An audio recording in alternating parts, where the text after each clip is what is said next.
ध्यान सुनो, a body is moving with velocity 30 meter per second towards east. After 10 seconds, its velocity became 40 meter per second north direction. The average acceleration of the body is, करें एक आदमी है, कुछ भी एक body है, ठीक है, वह सबसे पहले किधर जा रहा था बच्चा, जा रहा है moving velocity 30 metre per second east direction में। क्या यह v1 की वैल्यू 30 मीटर पर सेकेंड है, ठीक, and velocity become 40 metre per second after 10 second, मतलब t equal to 10 second, velocity become 40 metre per second north direction. क्या इधर की वेलोसिटी हमारी कितनी होगी, 40 मीटर पर सेकेंड, मतलब v2 की वैल्यू 40 मीटर पर सेकेंड। बोल रहा है एवरेज एक्सीलरेशन बता दो, क्या बता दो बच्चा, एवरेज एक्सीलरेशन, मतलब हमसे ए की वैल्यू पूछी जा रही है, किसकी वैल्यू पूछी जा रही है बच्चा, ए।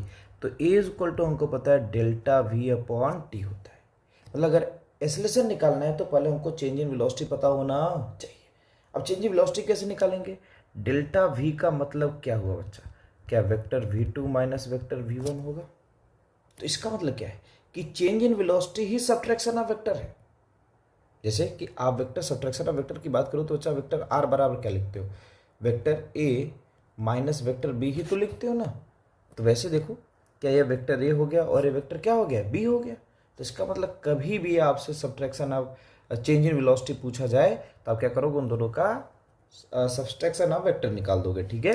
तो अगर मैं डेल्टा वी पूछूं, क्या पूछूं बच्चा, delta V is equal to, देखो अब अगर इसको मैं थोड़ा वेक्टर फॉर्म में लिखना चाहूँ तो कैसे लिख सकता हूँ, तो v1 हमारा किधर है, क्या यह ईस्ट डायरेक्शन में है, तो ईस्ट वाले को बच्चा हम i लिखते हैं।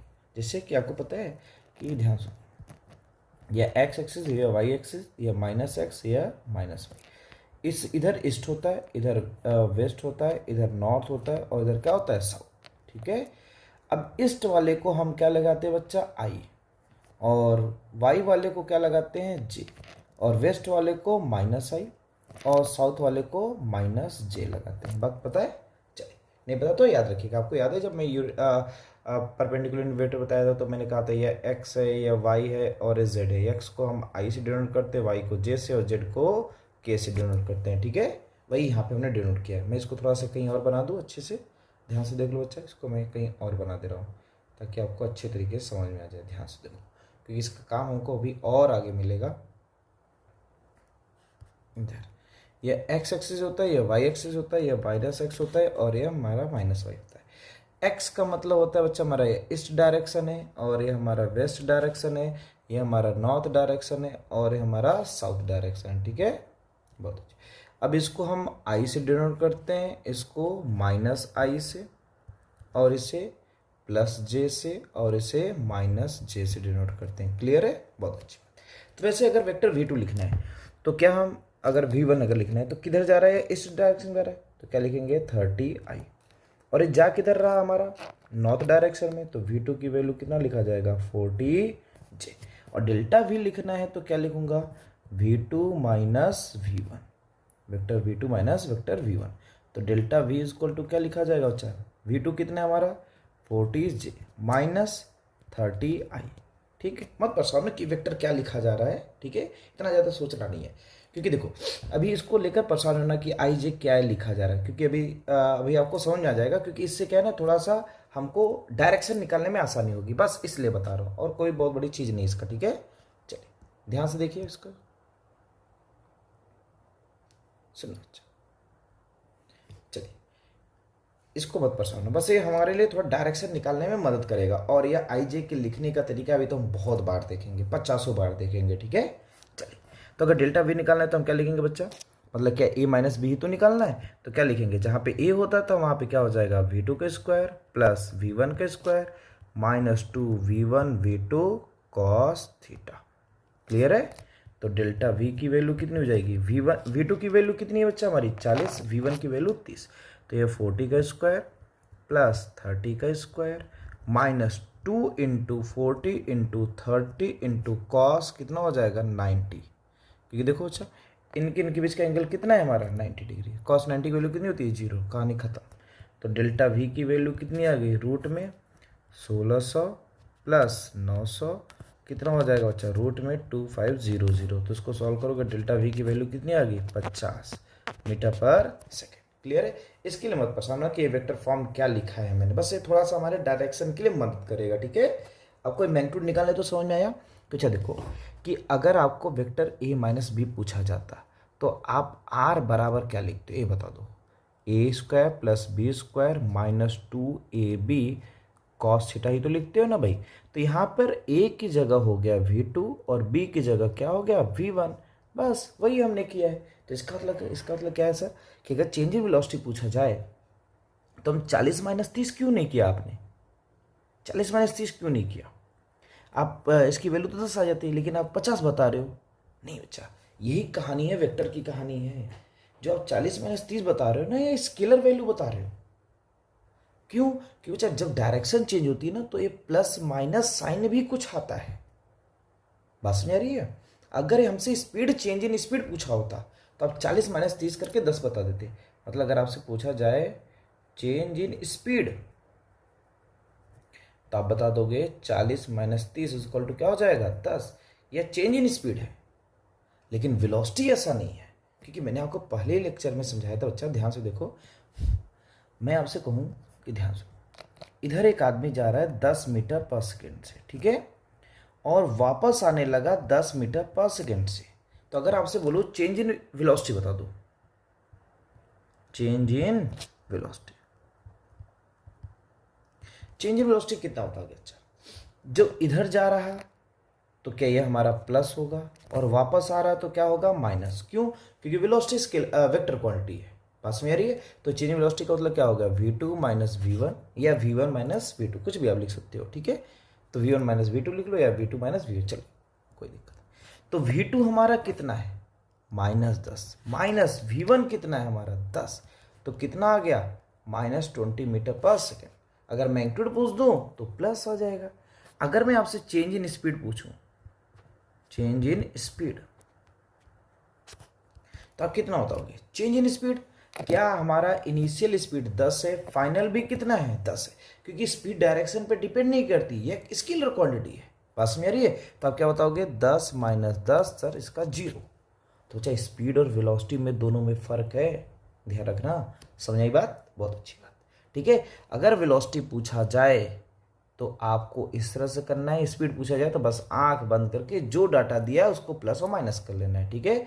लेकिन वेलोसिटी में आंख खोल के करना होता है कि कहीं कहाँ पे किधर जा रहा है, कैसे जा रहा है। समझ आई बात मैंने क्या बोला? तो इसलिए यहाँ पर आप 40 माइनस 30 नहीं करेंगे। कारण क्या है? क्योंकि बच्चा अगर ये 40 ऊपर की तरफ जाने लगा और 30 ईस्ट में जा रहा है और 40 नॉर्थ में जा रहा है, तो इसका मतलब आप ये नहीं बोल सकते हो कि वह 40 क्या है भाई 40 की मैग्नीट्यूड है, ठीक है। मतलब इसका मतलब 40 आने का मतलब यह है, 40 आने का मतलब यह है कि ये जे की डायरेक्शन में जा रहा, नॉर्थ डायरेक्शन में जा रहा है, तो मतलब इसके साथ कुछ प्लस माइनस वैल्यू भी आएगी। बातें क्लियर हुई? ये तो आपका सिंपल था, जो मैंने यहाँ पे आपको बनाया ये आपके लिए आसान था, क्योंकि ईस्ट और वेस्ट जाना था। लेकिन नॉर्थ डायरेक्शन में जाने लगेंगे तब बच्चा हमको ये थोड़ा सा कॉम्प्लिकेटेड होगा, तो वहाँ पे थोड़ी सी फील नहीं आती। ईस्ट और वेस्ट में हमको फील आ जाती है कि सर ईस्ट में गया तो प्लस, वेस्ट में गया तो माइनस। लेकिन नॉर्थ में हमको थोड़ी सी फील नहीं आती, ईस्ट और नॉर्थ में फील नहीं आती। बात समझ रही है? इसलिए यहाँ पे थोड़ा समझना हल्का सा कॉम्प्लिकेटेड थोड़ा सा लगता है बच्चों को, मत परेशान होना। पहले समझ में मैंने कैसे बताया है, ठीक है? बहुत अच्छी बात, ठीक है। तो इसका मतलब डेल्टा वी कितना आ गया हमारा 50, और हमसे एक्सेलरेशन पूछा है तो ए इज इक्वल टू कितना हो जाने लगा डेल्टा वी अपॉन टी। तो डेल्टा वी कितना आ गया 50 और टाइम कितना दिया है 10, सॉल्व करेंगे कितना आ जाएगा 5। तो इसका आंसर कितना होने वाला होगा 5 मीटर पर सेकेंड स्क्वायर। तो क्या बच्चा पहले चेंज इन वेलोसिटी और चेंज इन स्पीड में फर्क समझ में आया? स्पीड पूछा जाए तो सीधा आप आंख बंद करके, चेंज इन स्पीड पूछा जाए तो फाइनल माइनस इनिशियल कर लेना, बात खत्म, दैट्स इट। लेकिन अगर आपसे चेंज इन वेलोसिटी पूछा जाए तो आप इस तरह से नहीं कर सकते, आपको सोचना पड़ेगा। क्यों? क्योंकि हम किस में जा रहे हैं, वेक्टर फॉर्म में जा रहे हैं। तो वेक्टर फॉर्म में हमको थोड़ा सा दिमाग लगाना पड़ेगा। समझ रही बात? बहुत अच्छी बात। चलिए आगे बढ़े। अब एक क्वेश्चन ये आपको दिया, at what angle must be two forces x plus Y and x minus Y act resultant में be X square plus Y square. इसका मतलब क्या है कि यह हमको दिया है F1 और यह हमको दिया है F2 और ये हमको दिया है F नेट। एफ नेट का मतलब अब F1 को वेक्टर ए मानो, F2 को वेक्टर बी मानो, एफ नेट को रिजल्टेंट आर मानो। ठीक है, चलिए ध्यान समझते बच्चे। तो अब हमसे बोला इनके बीच का एंगल बता दो। तो R is equal to formula क्या होता है, R square is equal to क्या होता है, A square plus B square plus 2ab cos theta. तो आर की वैल्यू हमको इतना दिया है, तो बस कुछ नहीं, तो क्या स्क्वायर करोगे तो रूट हट जाएगा, तो X square plus Y square. अब ए की वैल्यू कितनी है बच्चे, हमारा एक्स प्लस वाई का whole square plus B square मतलब एक्स माइनस वाई का होल स्क्वायर प्लस 2, ए की वैल्यू एक्स प्लस वाई दूसरे ब्रैकेट में X minus Y into cos theta. ये होगा X square plus Y square बराबर A plus B का whole square X square plus Y square plus 2xy plus X minus Y का whole square X square plus Y square minus 2xy, ठीक, plus 2 bracket में लोग बच्चा इसको लिखे तो क्या होगा, X square minus Y square into cos theta. अच्छा देखो आपको फार्मूला पता ही होगा, एक ब्रैकेट में ए प्लस बी दूसरे ब्रैकेट में ए माइनस बी का फार्मूला होता है A square minus B square, वही मैंने यहाँ पे किया है। ठीक है, 2 का मल्टीप्लाई तो 2 का सभी में रह जाएगा। तो ये एक्स स्क्वायर से X square cancel, Y square से वाई स्क्वायर कैंसिल। ठीक है, तो इधर बचा 0, तो ये हो गया 2xy से 2xy कैंसिल, तो क्या बचा X square plus Y square plus, ठीक, X square plus Y square.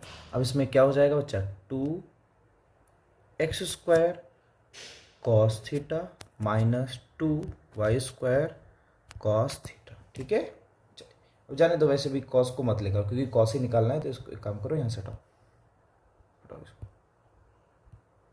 देखो कैसे करेंगे बच्चा, ध्यान सुनो। क्या इसको 2x square minus Y square ही रहने दो into cos theta.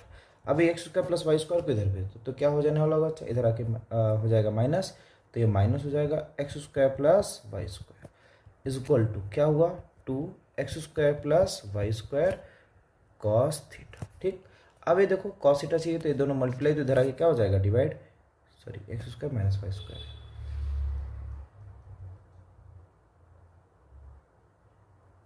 X square minus Y square cos theta. ठीक, अब ये मल्टीप्लाई तो इधर आके क्या हो जाएगा, डिवाइड, तो ये हो जाएगा minus X square plus Y square upon 2x square minus Y square is equal to cos theta. ठीक, तो देखो अच्छा क्या हो जाने वाला होगा, cos theta is equal to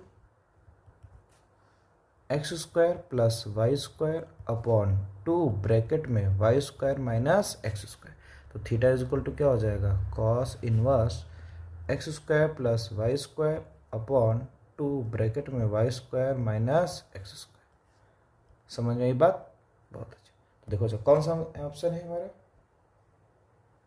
कौन सा है हमारा, कौन सा आंसर है भाई, X square plus Y square,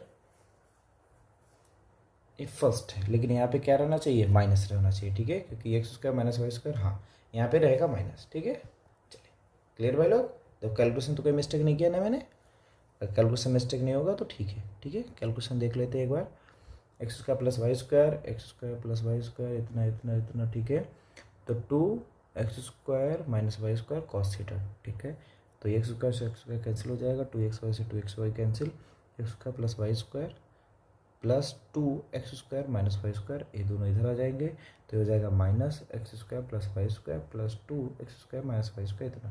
ठीक है बच्चा, यहाँ पे माइनस साइन रहेगा। ठीक है, चलिए बहुत अच्छा, नेक्स्ट क्वेश्चन चलते हैं भाई, आइए ध्यान से समझते हैं। Two forces of unequal magnitude simultaneously act on a particle making an angle theta is equal to 150 with each other. If one of them is reversed, the acceleration of particle is double. The calculate ratio of magnitude and the forces. क्या बोल रहा है बच्चा, two forces हैं जिनका magnitude क्या है, unequal है।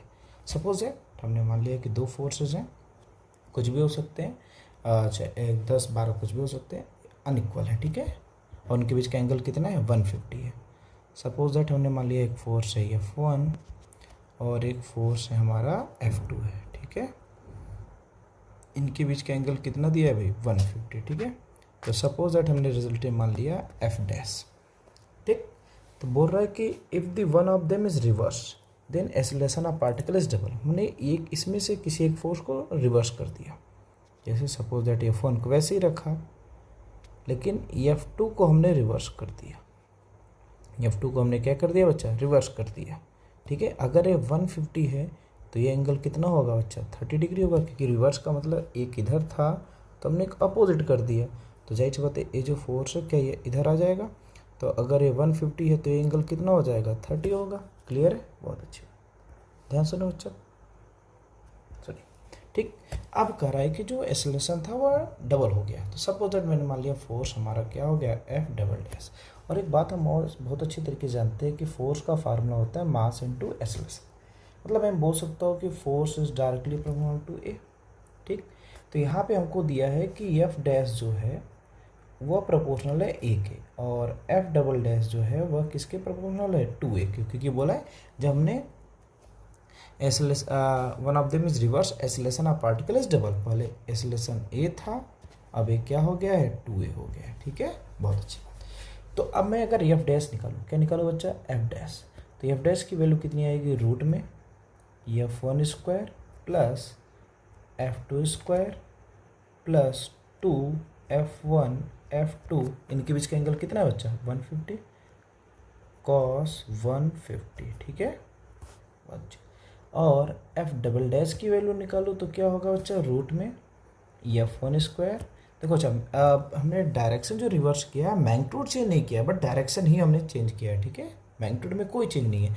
अगर पहले F2 10 था तो अभी भी F2 10 ही है, पहले 10 था अभी भी 10 ही है, बस डायरेक्शन अपोजिट हो गई। तो F1 square plus F2 square plus 2F1 F2, angle कितना बच्चा, 30 डिग्री कॉस 30। ठीक है, अब बोला दोनों के रेशियो मतलब एक्सेलरेशन डबल हो गया। इसका मतलब मैं बोलना चाहूँ तो इसको क्या लिख सकता हूँ, F double dash upon F dash is equal to क्या, 2a अपॉन a होगा, कैंसिल होकर कितना हो जाएगा 2।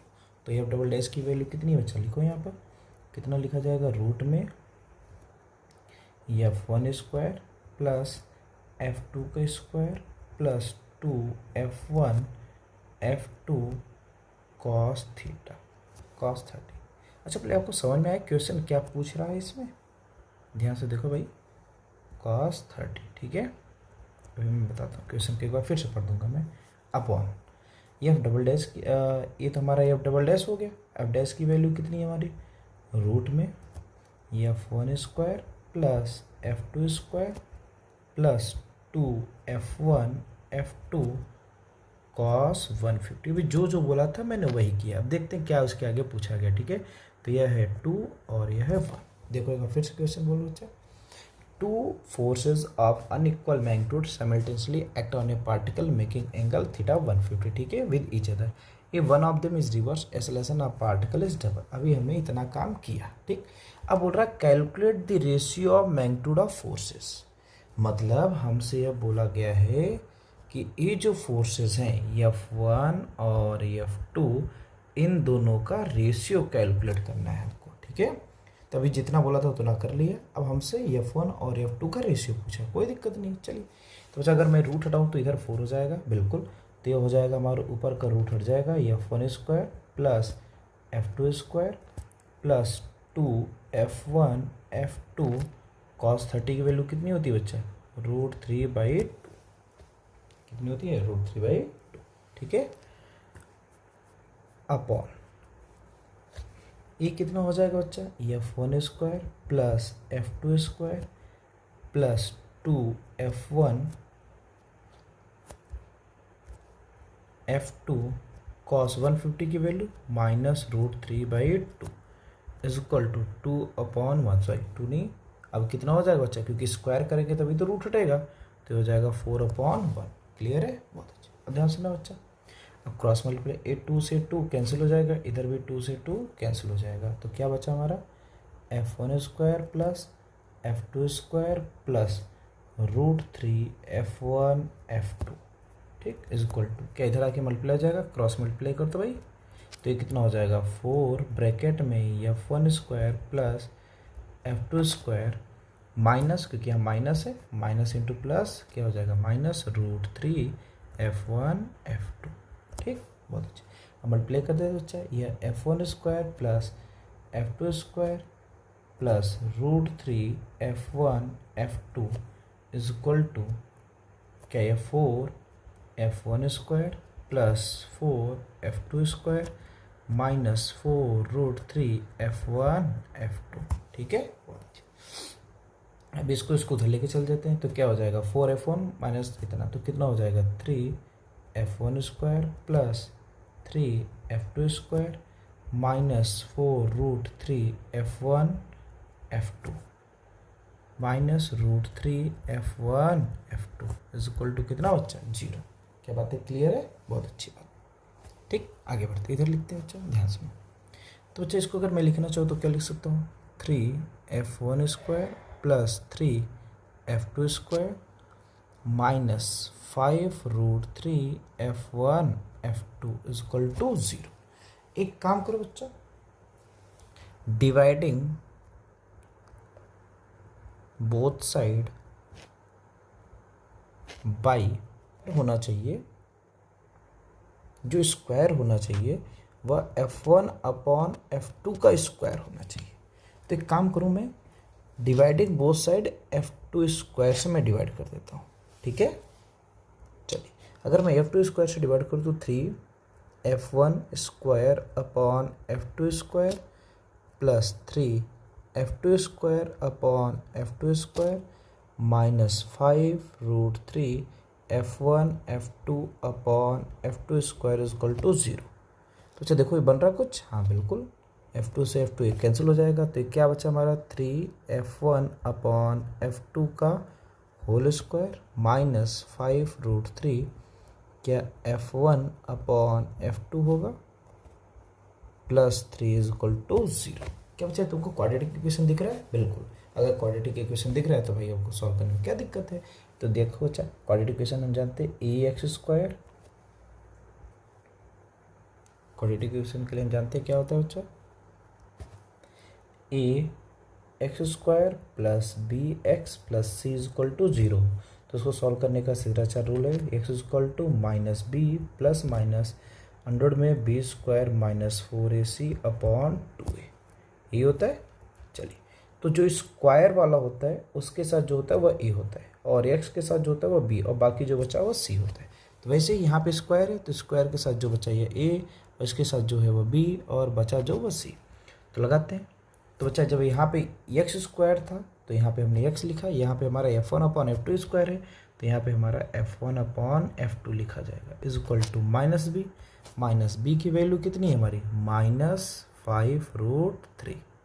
ठीक, प्लस माइनस अंडर में बी स्क्वायर मतलब 5 √3 का होल स्क्वायर माइनस 4, ए की वैल्यू कितनी है 3, सी की वैल्यू 3 अपॉन 2 इंटू ए की वैल्यू 3। तो F1 स्क्वायर F1 अपॉन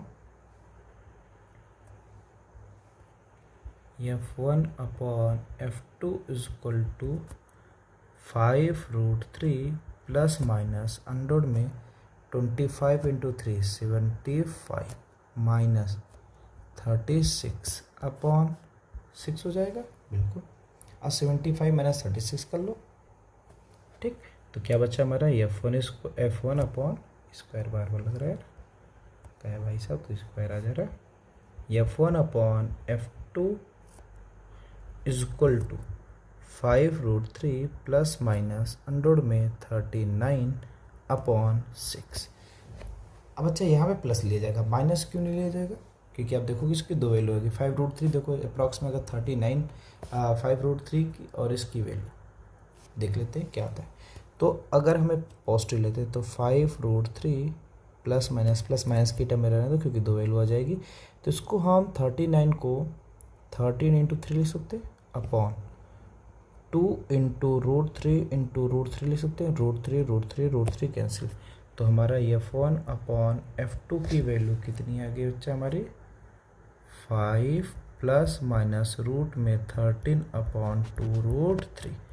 समझ में आया कि नहीं आया, क्लियर है, कोई दिक्कत, बहुत अच्छी। चलिए नेक्स्ट क्वेश्चन चलते हैं बच्चा। देखिए क्या बोल रहा है, A vector A is rotate a small angle delta theta radian to give a new vector B. In that case vector B minus A will be. ठीक है, देखते बच्चा क्या बोल रहा है.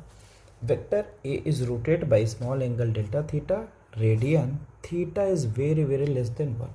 अगर थीटा बहुत छोटा है तो बच्चा आपको एक बात तो क्लियर होनी चाहिए कि साइन थीटा को डायरेक्ट थीटा लिखते हैं और टेन थीटा को भी डायरेक्ट क्या लिखते हैं, थीटा लिखते हैं. अब कारण क्या है, देखो थोड़ा सा मैं हल्का सा बता रहा हूँ, लेकिन थीटा टेंडिंग टू क्या होना चाहिए, जीरो. जैसे अगर मैं आपसे बोलूँ साइन जीरो की वैल्यू बता दो कितनी होती है, साइन जीरो की वैल्यू कितनी होती है, जीरो.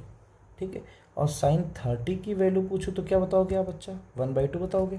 तो देखो साइन जीरो की वैल्यू जीरो है, तो अगर ध्यान सुनना, अगर यह 0 से 30 हुआ तो क्या ये 0 से 1/2 हुआ, मतलब इसकी वैल्यू बढ़ रही है तो इसकी वैल्यू भी बढ़ रही है. मतलब अगर मैं आपसे बोलूँ कि ध्यान सुन, अच्छा एंगल बहुत छोटा है तो क्या वही डायरेक्ट वैल्यू आ रही है कि नहीं आ रही. मतलब अगर साइन, अगर मैं 0.00000001 लूँ तो क्या बच्चा इसकी वैल्यू अब हम क्या लिखेंगे, मैंने कहा ना कि देखो जीरो हो तो सीधा डायरेक्ट जीरो लिख गया, तो साइन 0.0000 है तो बहुत करेगा तो 0.0002 आएगा, 3 आएगा, लेकिन है तो बहुत स्मॉल ही, तो क्या मैं इसको अप्रॉक्स में उतना ही वैल्यू लिख सकता हूँ 0.00001. बस में रही है. तो इसलिए अगर साइन थीटा बहुत छोटा होगा तो साइन थीटा को हम डायरेक्ट क्या लिखेंगे, थीटा, और टेन थीटा को भी क्या लिखेंगे, थीटा. ये बात याद रखना, ठीक है. इसका यूज हो सकता है क्योंकि यहाँ पे इतना दिया है तो इसका मतलब इन दोनों से कोई ना कोई आएगा. देखते बच्चा, इसको ध्यान समझते हैं. चलो, a vector is rotated in small angle delta theta, new vector B. मतलब वेक्टर एक ए था, इसको हमने डेल्टा थीटा रोटेट करा दिया, मतलब इसको हमने इधर डेल्टा थीटा रोटेट करा दिया. ठीक है, अब यह डायरेक्शन चेंज हो गया तो क्या यह वेक्टर बी बन गया, बिल्कुल. लेकिन जो मैग्नीट्यूड था मतलब वेक्टर ए, अब इसका भी मैग्नीट्यूड वेक्टर ए के ही बराबर होगा क्योंकि बच्चा मैग्नीट्यूड चेंज नहीं होने वाला होगा, डायरेक्शन चेंज होगी. जैसे मैं कहूँ यह 2 मीटर का लेंथ का रॉड है, इसको आपने घुमाकर इधर कर दिया तो यह इससे हो गया नॉर्थ ईस्ट हो गया, लेकिन लेंथ तो 2 मीटर का 2 मीटर ही रहेगा, मतलब मैग्नीट्यूड चेंज नहीं होगा. क्लियर है, बहुत अच्छी. आइए ध्यान समझते हैं. सुनो, अब हमसे बोल रहा है vector B minus vector A, तो vector B minus vector A का मतलब हुआ, vector B minus vector A का मतलब हुआ, हमसे मॉड पूछा गया तो फार्मूला क्या होता है बच्चा, A square plus B square minus 2ab cos theta. तो जैसे मैंने कहा कि मैग्नीट्यूड में तो कोई चीज़ नहीं आएगा, मतलब vector B equal to mod of vector A के बराबर होगा, तो क्या ये A square plus A square minus 2a, B की जगह भी ए लिखा जाएगा, कॉस थीटा. ठीक, बराबर रूट में A square plus A square 2a square minus 2a square cos theta. तो चाहिए क्या, 2a स्क्वायर कॉमन ले लो तो क्या बचेगा, 1 माइनस कॉस थीटा रूट में. समझ में ये बात, बहुत अच्छी. आइए ध्यान समझते बच्चा, सुनो, 2a square 1 minus cos theta. ठीक है, तो कॉस को हमने तो डायरेक्ट थीटा लिखना नहीं सिखाया, साइन को लिखना सिखाया है. तो अब ध्यान से देखो, सभी आंसर डेल्टा थीटा मतलब बहुत थीटा के टर्म में है, मतलब हमारा टारगेट कॉस थीटा को टेन थीटा या तो साइन थीटा में कन्वर्ट करने का होगा. ठीक है, चलिए बहुत अच्छा, ध्यान सुनो बच्चा. हम एक फार्मूला जानते हैं, cos 2 theta is equal to क्या होता है, cos square theta minus sine square theta. पता है, बहुत अच्छा. और बच्चा एक और फार्मूला हम जानते हैं, sine square theta plus cos square theta is equal to 1 होता है. ठीक है, बहुत अच्छा. तो बच्चा अगर मैं यहाँ पर लिखना चाहूँ तो sine square theta is equal to क्या हो जाएगा, 1 माइनस कॉस स्क्वायर थीटा. इस वाले को मैं सॉल्व कर रहा हूँ. ठीक है, इसको मैं सॉल्व कर रहा हूँ भाई, इसको मैं सॉल्व कर रहा हूँ. ठीक, और अगर मैं कॉस स्क्वायर थीटा की बात करूँ तो क्या लिखोगे, 1 माइनस साइन स्क्वायर थीटा. ठीक है, बहुत अच्छे. तो बच्चा मैं कॉस स्क्वायर की जगह क्या ये वैल्यू पुट कर सकता हूँ, बिल्कुल. तो क्या हो जाने वाला होगा, cos 2 theta is equal to cos square theta की जगह 1 minus sine square theta minus sine square theta. ठीक, तो cos 2 theta is equal to 1 minus 2 sine square theta. Clear है. अब ध्यान से, जब यहाँ पे 2 थीटा था तो यहाँ पे थीटा आया, तो अगर यहाँ पे बाई 2 करूँ तो क्या यहाँ भी बाई 2 हो जाएगा, मतलब अब एक cos theta is equal to क्या हो जाएगा 1 minus 2 sine square theta by 2 होगा, बिल्कुल ठीक। अब बताओ अच्छा, ये इसको एक तरफ करो, इसको इधर, तो ये क्या हो जाएगा 2 sine square theta by 2 is equal to 1 minus cos theta होगा, बिल्कुल। क्या बच्चा, मैं इसकी वैल्यू उठाकर क्या इसकी वैल्यू उठाकर मैं यहाँ पे रख सकता हूँ, बिल्कुल।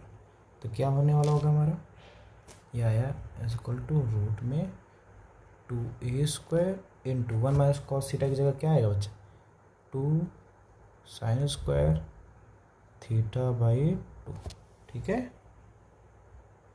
तो क्या लिखेंगे बच्चा हम, mod of vector B minus vector A is equal to 2 two ज़ा 4a square sine square theta by 2, ठीक। तो अच्छा 4a square sine square, 4a square का मतलब मैं इसको 2 स्क्वायर लिख सकता हूँ, और स्क्वायर में जो होता है रूट बाहर निकल जाएगा, तो ये हो जाएगा 2a साइन थीटा, हमने डेल्टा थीटा अपॉन 2 लिया है, और हमने अभी आपको कहा कि अगर थीटा वेरी स्मॉल है तो साइन थीटा को हम डायरेक्ट क्या लिखेंगे, थीटा लिख देंगे। तो अगर साइन डेल्टा थीटा बाई 2 है तो इसको हम क्या लिख देंगे, डेल्टा थीटा बाई 2 लिख देंगे। तो क्या लिखा जाने वाला होगा अच्छा, vector B minus vector A is equal to क्या हो जाने वाला होगा 2a into delta theta upon 2, 2 से 2 कैंसिल, तो vector B minus vector A का मॉड कितना हो जाने वाला होगा बच्चा हमारा, ए डेल्टा थीटा। क्या ये बात समझ में आई है, बिल्कुल क्लियर है, बहुत अच्छी बात। चलिए, तो आपने क्या कर लिया बच्चा, इससे रिलेटेड क्वेश्चन आपने कर लिए, ठीक है, सबट्रैक्शन ऑफ वेक्टर से, ठीक है, सबट्रैक्शन ऑफ वेक्टर हो गया आपका। चलिए, अब नेक्स्ट पॉइंट हमारा स्टार्ट होगा अगले लेक्चर में, क्या होगा, रिजोल्यूशन ऑफ वेक्टर। क्या स्टार्ट होगा बच्चा, हमने सबट्रैक्शन ऑफ वेक्टर कर लिया, ठीक है। चलिए, तो नेक्स्ट लेक्चर में मिलते हैं आपसे, तक के लिए बेस्ट ऑफ लक।